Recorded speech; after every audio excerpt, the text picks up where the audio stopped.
Joining me now to discuss is Tennessee Congressman Tim Burchett. Congressman, thanks so much for being back with us. It's great to see you. Thank you for having me, ma'am. Well, Congressman, we have already read the transcripts and heard Hur's testimony to assert that refusing to hand over the tape safeguards the law enforcement is rather anger-inducing. What are your thoughts on this? Well, again, there's two systems of law in this country, it seems. There's one for the Biden administration and his White House and the rest of us. You know, it's just laughable, really. You have the issue in this I think in this presidency is Joe Biden, is he competent to be president? And you have court documents where a lawyer specifically says that he wouldn't be able to stand trial, so he shouldn't. And yet they're going to freeze every bit of information that would prove that. And then the Biden White House exerts its power of executive authority, which I'm not sure what that is. It's not in the Constitution. And and there's Merrick Garland leading the charge of covering this up. Yeah.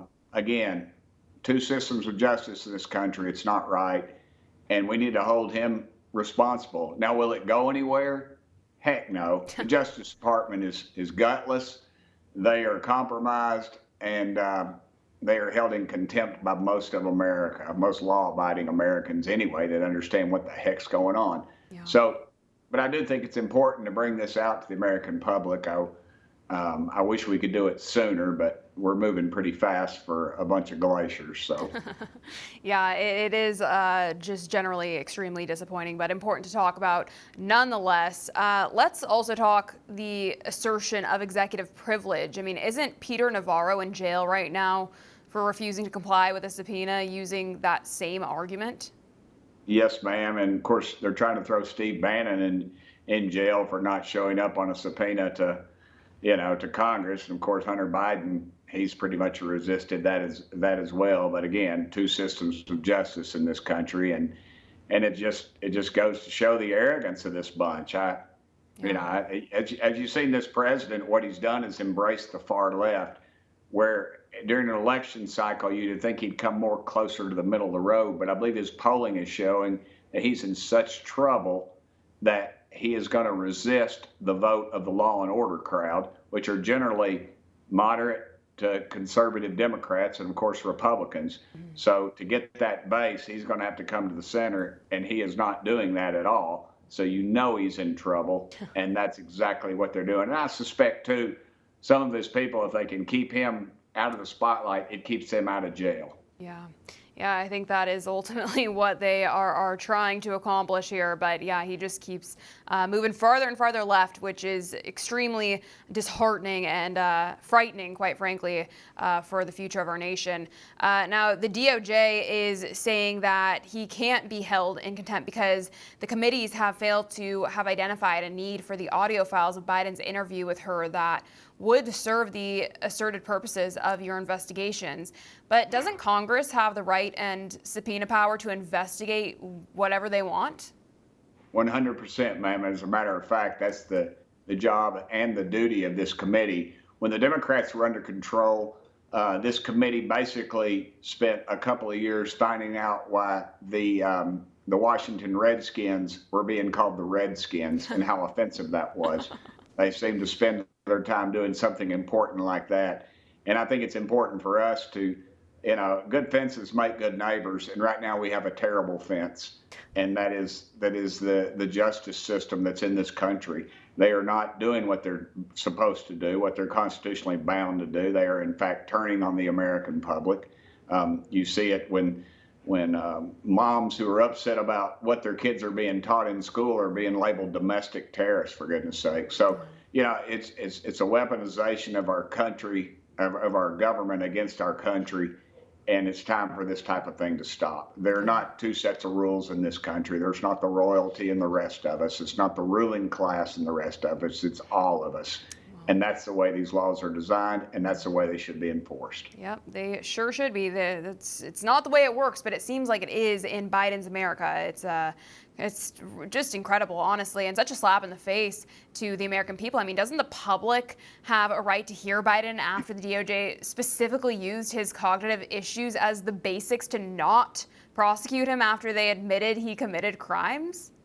Yes, ma'am, and it comes to a transparency issue, too. Our money is being spent to pay these federal employees that thumb their nose at the American public and continue to cover up things that we see right in front of us that we know are the truth, and yet they tell us they are not. So, in fact, I feel like First Amendment and other things goes both ways. We are entitled to it. We paid for it.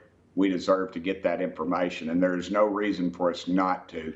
You know, I see these things in national security on another issue where they keep hiding things and claiming this national security, and I can see that in some instances, but I don't see a national security issue other than our enemies know just how weak our executive branch is, and in fact, our leader is a very weak person and is surrounded by very weak people. Yeah, you're absolutely right. And, you know, of course, too, it's hard to hold someone accountable for crimes when they ultimately control the apparatus of accountability. I mean, the ability to charge someone with crimes. And unfortunately, when the GOP controls the DOJ, they seem to continue to block accountability of those within the government who commit the crimes, too, right?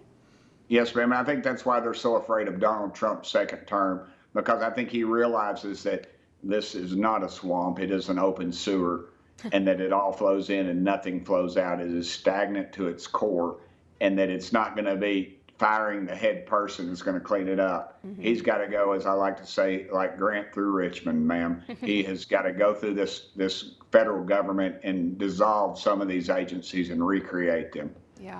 Yeah, it seems like it's all got to be taken down from the bottom and then work its way back up to really clean house and get the right people in there that aren't compromised.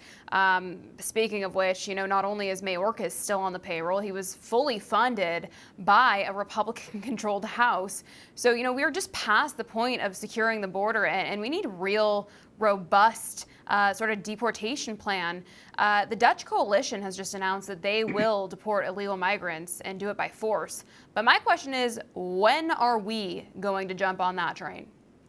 We're not. We don't have the guts to do it, ma'am. Just last night, you had 148 Democrats vote against a bill that said that if you assault a police officer and you're an illegal alien, you get deported. 148 Democrats voted against that. Again, you've got a group of Marxist leftists that are controlling this Democrat Party. It's not my granddad's Democrat Party anymore, ma'am. Yeah. They're not the working class, hard-working people that drink a little beer, do a little hunting, but you'll see them in church on Sunday.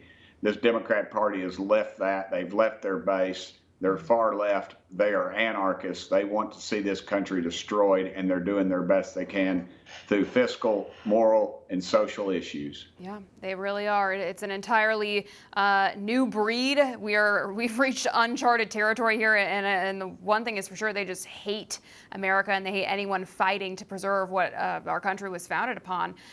Also, too, our government is so unserious about protecting our sovereignty that our Secretary of State made a mockery of America and some music. I have a clip for you that I want to play. It's gone viral. Let's roll that and then we'll come right back to discuss.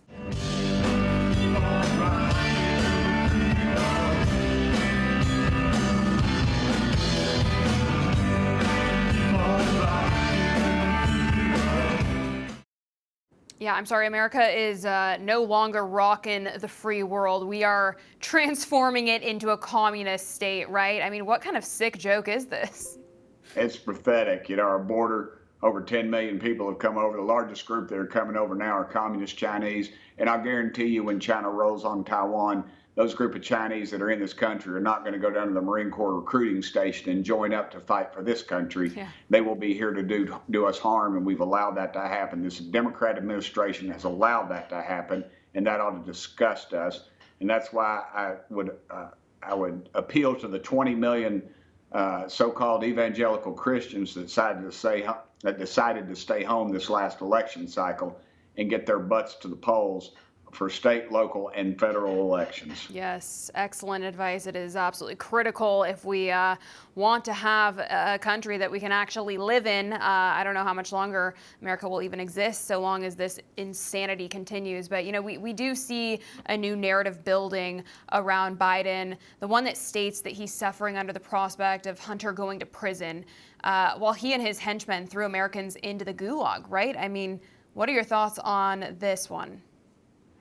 Well, this whole deal about Hunter Biden, you know, $20 million has flowed through that company or that family, if you will. Yeah. And again, the Justice Department, the national media, they're all in the tank for this bunch. They got so much invested in this man who can't even find the soft serve ice cream machine in the White House that we're just throwing everything that we stand for away, and we continue to do that. And it filters down to the local levels. You're seeing that on our college campuses, this abuse. We've allowed these professional instigators to be there, supported by these world-traveling billionaires that are anarchists that like to see our total destruction so they can buy back the pennies on the dollar and attain complete control. Yeah.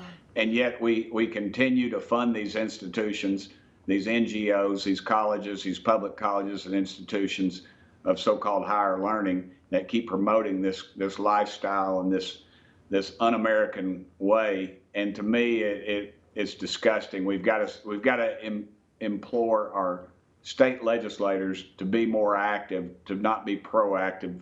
I mean, to not be reactive, but be proactive in these things. And we've got to get back control of this thing. It is I feel like the liberals, conservatives, we elect a president, and we elected Ronald Reagan, we elected Donald Trump, and we just stop there. Yeah. But the liberals, they elect Joe Biden, and what do? They go to the city council level, the state level, all the levels in between, and then they fill it in. And yet, we seem to be playing checkers and they're playing chess. I think we need to take a page out of their book and start looking at the big picture and looking at all these things. Our involvement shouldn't stop at the White House. It should start at the White House. Yes, absolutely. Incredibly well said. I totally agree. I think that is so important, so key. Every American needs to be paying attention to this, get involved at the local level. That is where we gain the most traction, I think. And then, also the president as well. But there's a lot of other stuff going on locally we need to get involved with. So I hope everyone's listening and hears you on that. Congressman, thank you so much for joining us today. And thank you for all your great work. We really appreciate you. Thank you, ma'am. And I totally stand with you all. And I'm totally disgusted at the groups that are trying to censor y'all. And America needs to wake up and see what's happening in this world. So thank y'all. Thank y'all for putting out the truth. You're over the target when they're firing at you. Thank you so much. And we appreciate your support so much. You're the best. Thank you so much, Congressman. Take care.